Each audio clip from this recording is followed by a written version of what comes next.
As a matter of fact, I still don't understand it.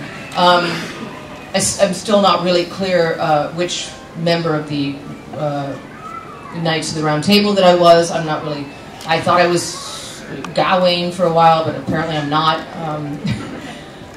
Yes, it was very confusing. It got to the point where during the time that I was doing the sort of reading off of the Voices of the Resistance, I used to go into work and all I had to do was read like a teleprompter.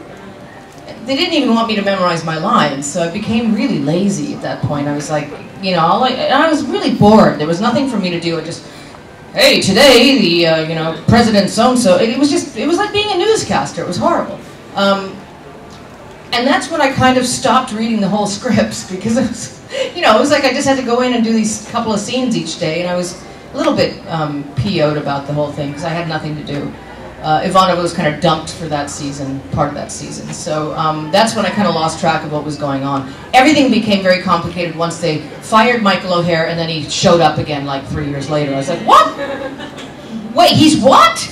You know, once again, I'd pick up the script and go, wait a minute, I'm gay? Wait, and then I'd pick up another script and say, well, wait a minute, I'm a telepath? What, shouldn't I have been playing this from season 1 on? I mean, you know, things just sort of knocked you over the head, and people disappeared. You know, when Andrea Thompson wanted to leave, you know, it was like, oh, okay, there goes that whole storyline out the window because she wanted to leave the show.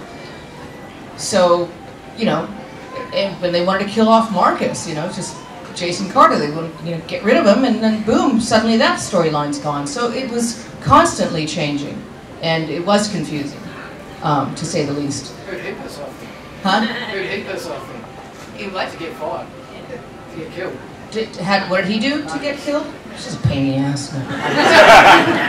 No. No. I don't know. It's British. Yeah. Took the piss out of America one too many times. You know what I'm saying? Anybody else? Yeah, way back there. Why did you decide to leave?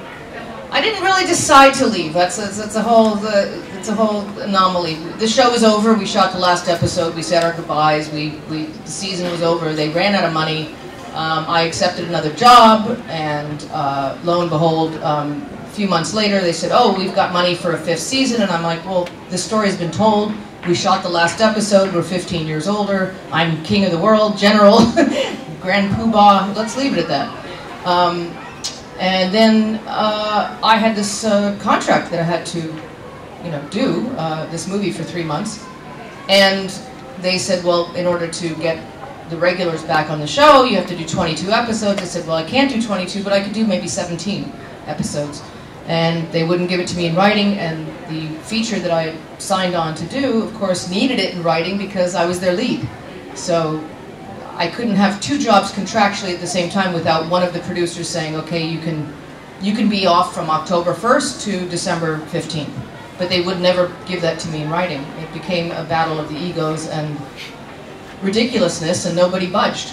And I had already contractually, you know, I was obligated to fulfill that job. I would have been blackballed, basically, had I accepted the lead in a feature and then not done it. You know, when they'd already put wardrobe on me and cast around me, my daughter, you know, I mean, I couldn't pull out, you know, I would have got a horrible reputation.